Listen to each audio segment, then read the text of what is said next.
How to use Antigravity for websites. Let's build a website with Antigravity. Manually creating folders, writing repetitive HTML boilerplate, struggling with CSS grid alignments, and linking JavaScript files by hand is officially a legacy workflow. If you are still copying code snippets out of an isolated AI chatbot sidebar, pasting them into your editor, and praying nothing breaks, you are carrying way too much mechanical weight. Today we are unlocking Antigravity IDE, the autonomous coding workspace that flips the entire development pipeline on its head. Antigravity isn't just an AI plugin or a basic autocomplete extension. It is a full-scale development ecosystem built on a custom, heavily optimized fork of VS Code. Because the AI engine is baked directly into the code editor architecture, it doesn't just give you programming advice, it acts as an autonomous, full-stack software engineering agent.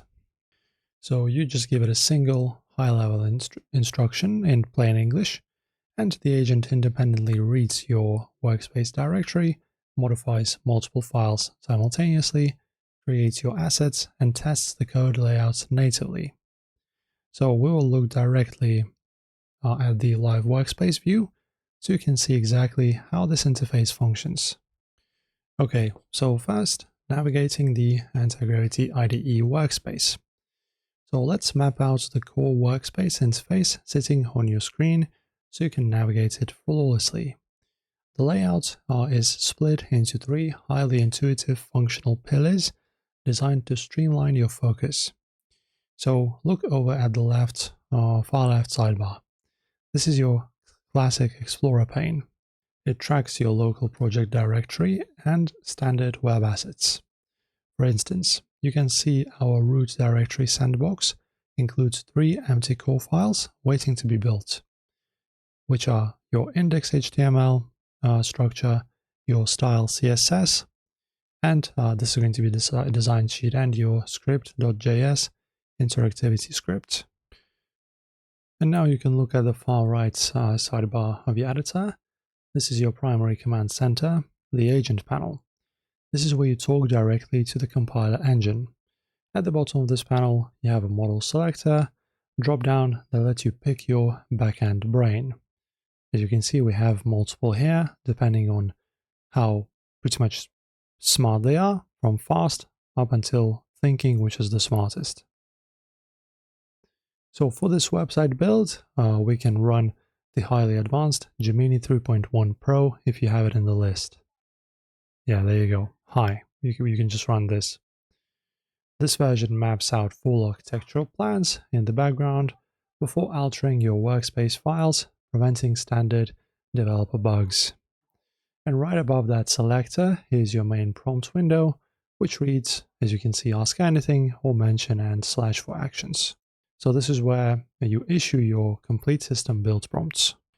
Also, guys, before you let the autonomous engine start building files and executing scripts on your local hard drive, you need to understand and configure its underlying security gatekeepers. If you open up the central settings and then permissions panel, which is right here, go ahead and open up settings, and under permissions, you can see exactly how to dial in the agent's autonomy boundaries. So look at the very top of the settings window under agent security node. You have 3 large card configurations to choose from. First one is full access, which gives the agent permission to interact with your machine, resources to install packages and spin up web service. Second is sandboxed, which isolates the agent inside a protected virtual environment. And third is strict, which forces the editor to halt and ask for absolute confirmation before touching anything. And now you can also look straight down at the terminal block in the middle of the settings window. Look closely at the option labeled Terminal Command Auto Execution.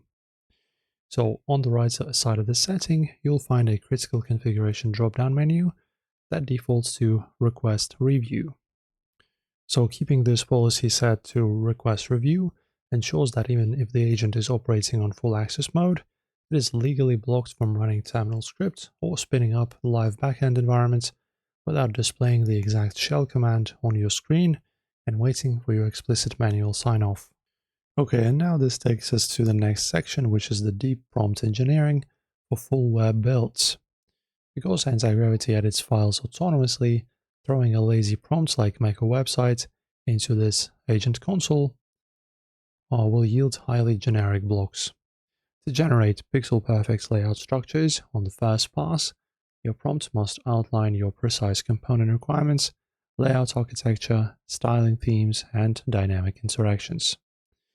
And of course, so that you don't have to guess, I will give you a sample prompt example that you can just copy if you want, or maybe take it as an example but modify it for yourself for your own needs.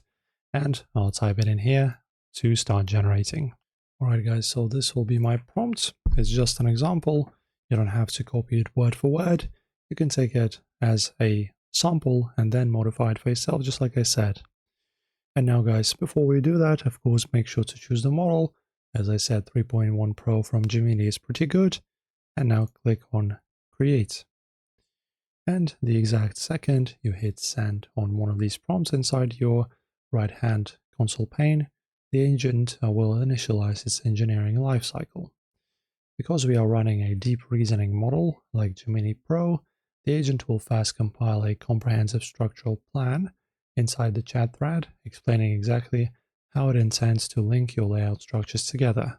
Alright, as you can see, because we've set our setting right here to request review, that's exactly what's happening now. So as you can see, I have drafted an implementation plan that, of course, you can read the description of, and you can proceed it.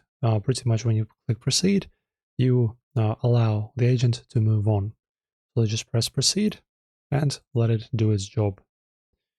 Okay, and yeah, once you approve, the magic happens.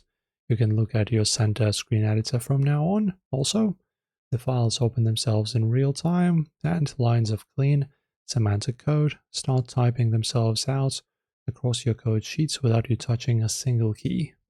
The agent populates the HTML structure, maps out your CSS variable classes, and writes the underlying event listeners into your script file simultaneously. When the writing phase finishes, the agent uses its local terminal access to trigger a lightweight preview server.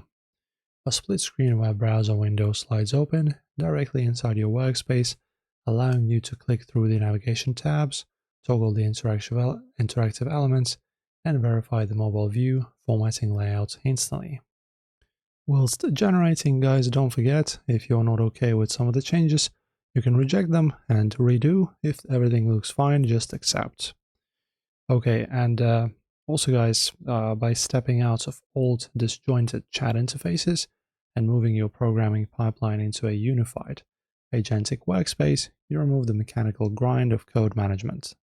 You focus entirely on creative engineering and app logic, while Antigravity handles the deployment architecture underneath. And after this, guys, just go ahead and wait until everything is generated. As you can see, you can get to this page and see that the media is being generated. When everything looks fine, you can just publish or save your project. That is it for this one, guys. As always, don't forget to like and subscribe if this helped, and thank you for watching.